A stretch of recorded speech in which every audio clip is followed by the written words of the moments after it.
Student, आज हम पढ़ेंगे लीनियर इक्वेशन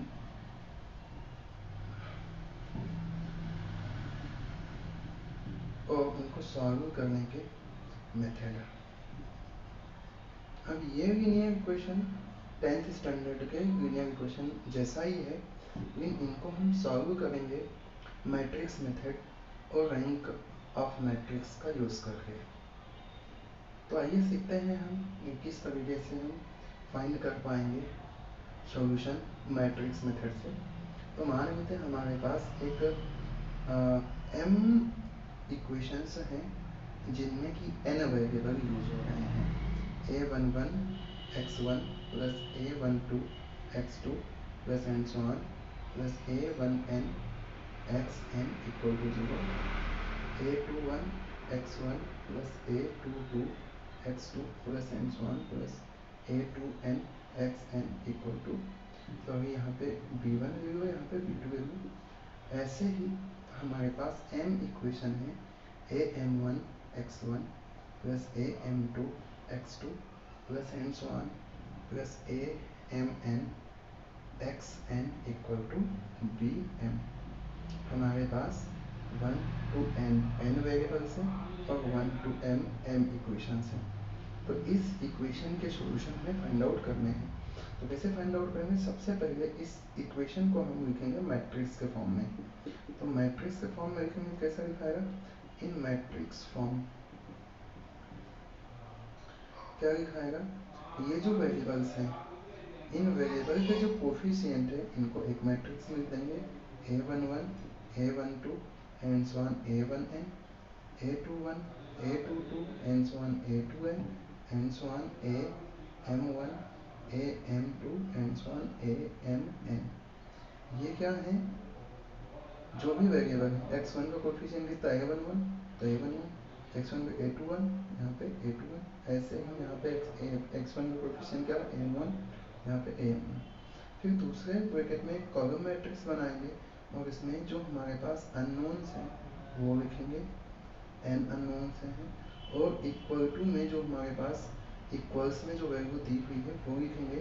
क्या दी हुई है? b1 b2 and so on bm, ये वैल्यू दी हुई है। तो ये जो मैट्रिक्स है कोफिशिएंट से बनी हुई है, इसे हम A बोलते हैं। जो कॉलम मैट्रिक्स ये है, इन्हें अननोन्स है, इन्हें x बोलते हैं, और ये जो इक्वल्स टू में नंबर्स दी हुई हैं, इन्हें हम बोलते हैं मैट्रिक्स B।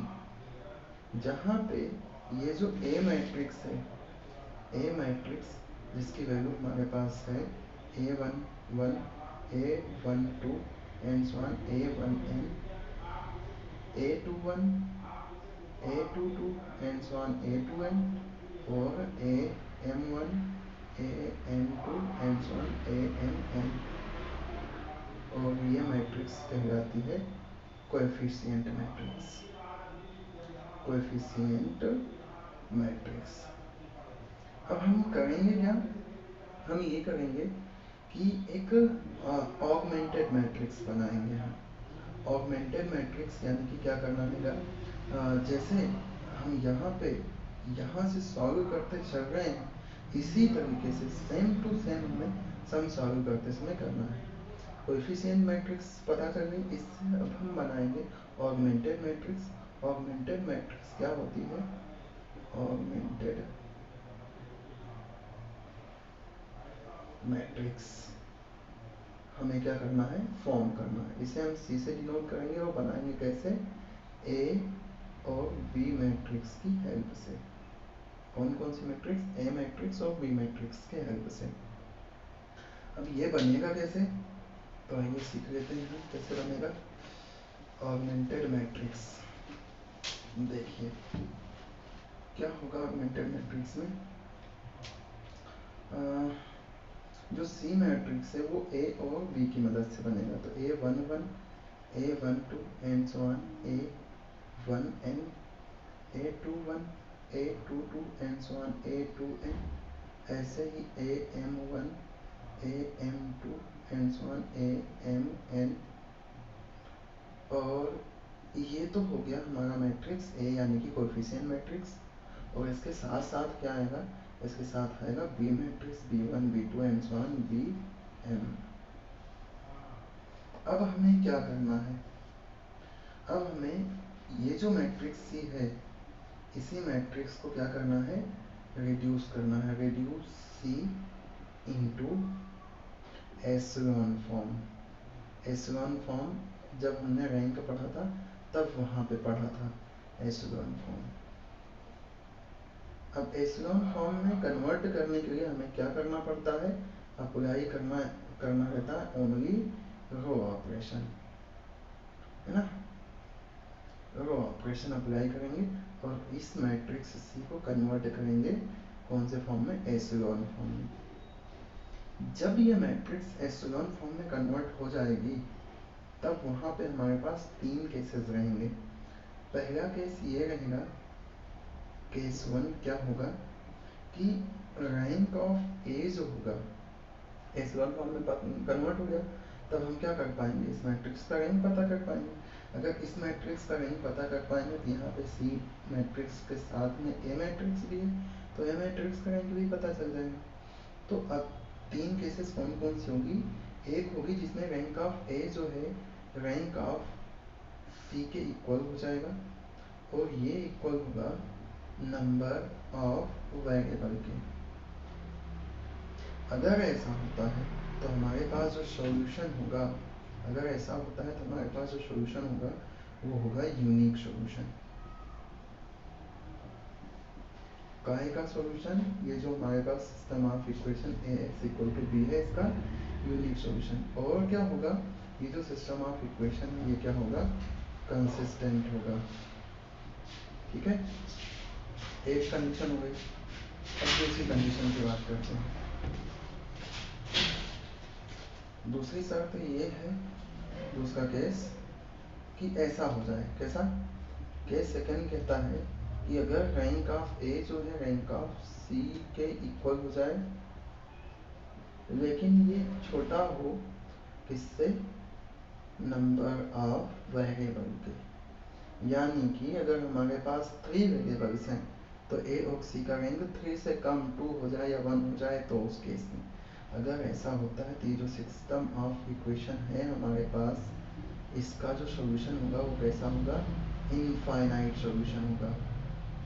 कैसा सॉल्यूशन होगा, इनफाइनाइट सॉल्यूशन। अब ये सब सुनने से थोड़ा 10th का याद आ रहा होगा, वहाँ पे हमने पढ़ा था कि जब यूनिक सॉल्यूशन होगा तो a1 अपॉन में a2 is not equal to b1 upon में b2, है ना, पढ़ा था।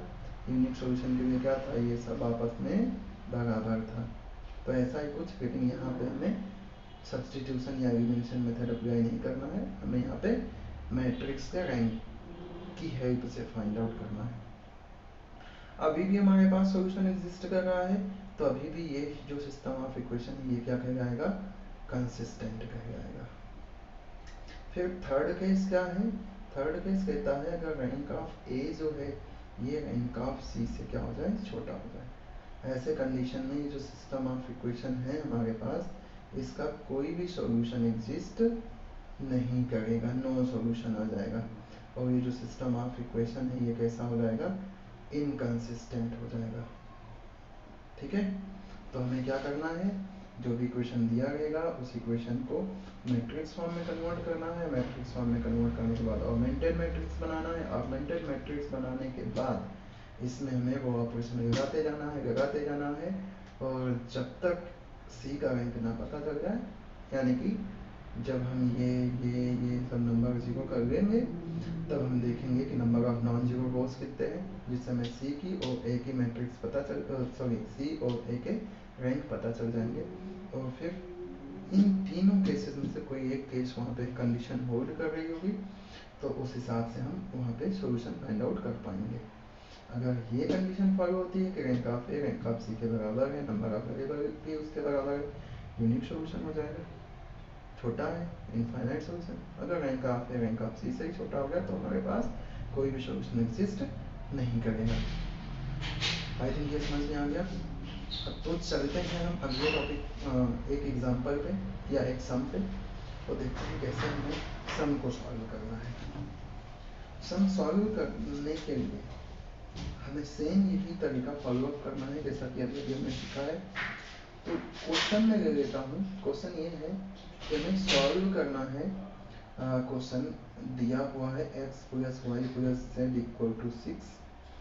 दूसरा इक्वेशन दिया है x minus y plus z equal to 2 और फिर 2x प्लस वाई माइनस में जेड इक्वल टू कितना 1। इस क्वेश्चन को हमें सॉल्व करना है।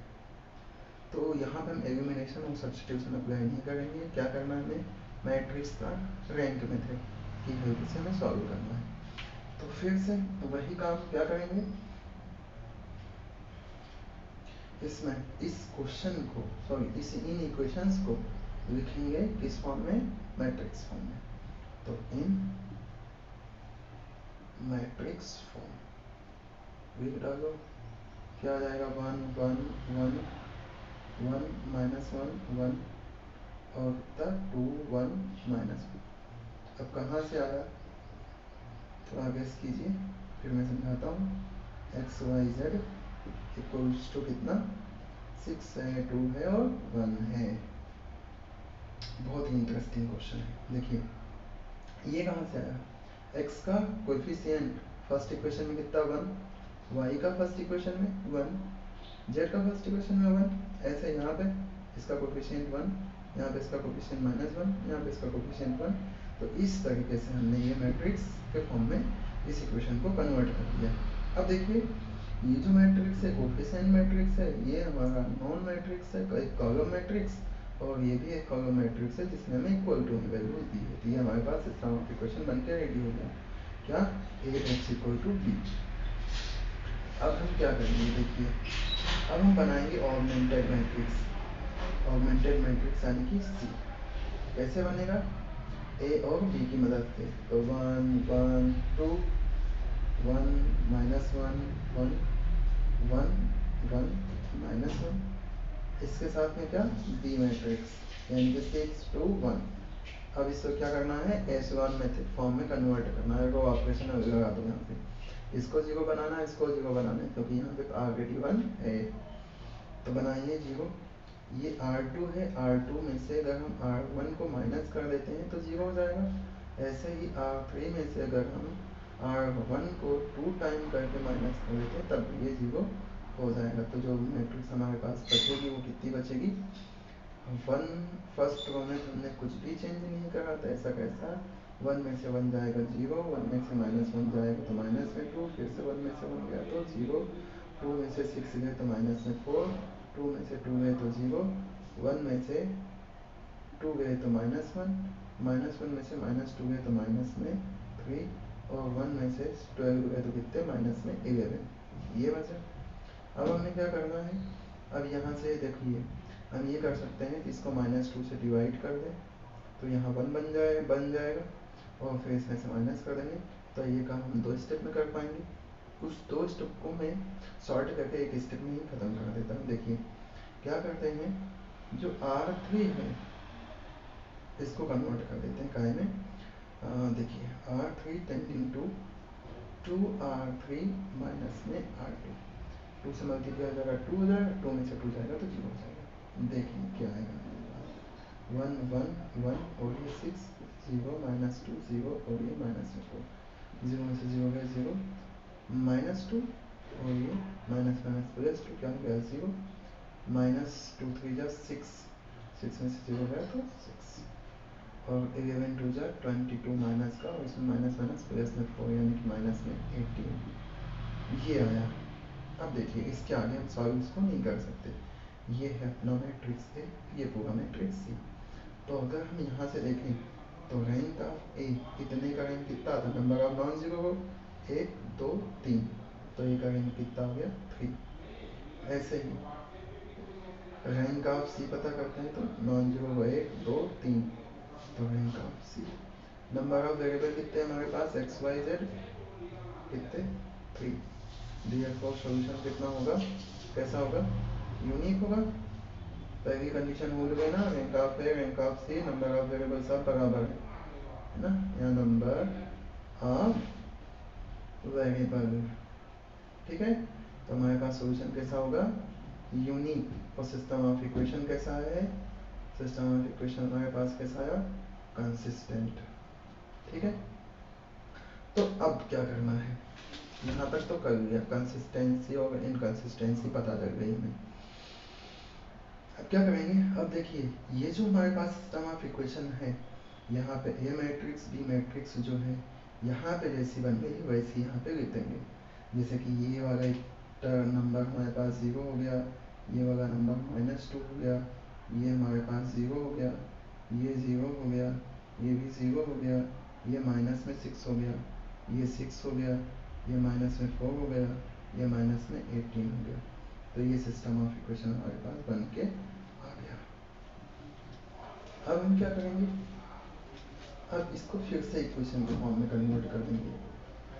कैसे? मल्टीप्लाई करके, इसका इसमें मल्टीप्लाई, इसका इसमें मल्टीप्लाई, इसका इसमें मल्टीप्लाई, तो क्या हो जाएगा, x plus y plus z equal to कितना 6। इससे बोल दो ये क्वेश्चन नंबर ए। इसका होगा तो इसका इससे 0, इसका इससे -2 और इसका इससे होगा तो 0। तो -2y इक्वल टू यहाँ पे कितना है, माइनस में 4, माइनस माइनस कैंसिल, 2 2 जब 4, तो यहाँ से हमारे पास y की वैल्यू 2 आ गई। ठीक, इसका इससे 0, इसका इससे 0, इसका इससे माइनस में 6 जेड इक्वल टू जेड कितना माइनस में 18, माइनस माइनस कैंसिल, 6 1 6, 6 3 18, तो जेड की वैल्यू कितनी आ गई 3। हम इक्वेशन की मदद ले लें ए से, x प्लस वाई की वैल्यू 2, जेड की वैल्यू 3 इक्वल टू 6। तो x इक्वल टू कितना 6 minus 3 to 5, x equal to कितना आ गया 1। तो इस तरीके से हमारे पास जो ये गिवन सॉल्यूशन इक्वेशन है, इसका सॉल्यूशन आ गया x equal to 1, y equal to 2, z equal to 3। Check करना, चेक भी कर सकते हैं, 1 प्लस 2 3, 3 3 6, 1 में से 2 गया -1, 3 में से -1 गया 2 बचा, 2x यानी कि 2, y की वैल्यू 2, z की वैल्यू कितनी 3, 4 में से 3 गया 1। सारे कंडीशन ठीक है। तो इस तरीके से हम लीनियर इक्वेशन को सॉल्व करेंगे। इस वीडियो के लिए इतना ही। अगले लेक्चर में हम सीखेंगे जिनमें इनफाइनाइट सॉल्यूशन निकलते हैं या नो सॉल्यूशन होते हैं तो कैसे होते हैं, या हमें कंडीशन लगा के चेक करना हो कि अगर इनफाइनाइट सॉल्यूशन होगा तब क्या होगा, यूनिक सॉल्यूशन होगा तब क्या होगा। ये सारी चीज़ें सीखेंगे अगले लेक्चर में। धन्यवाद।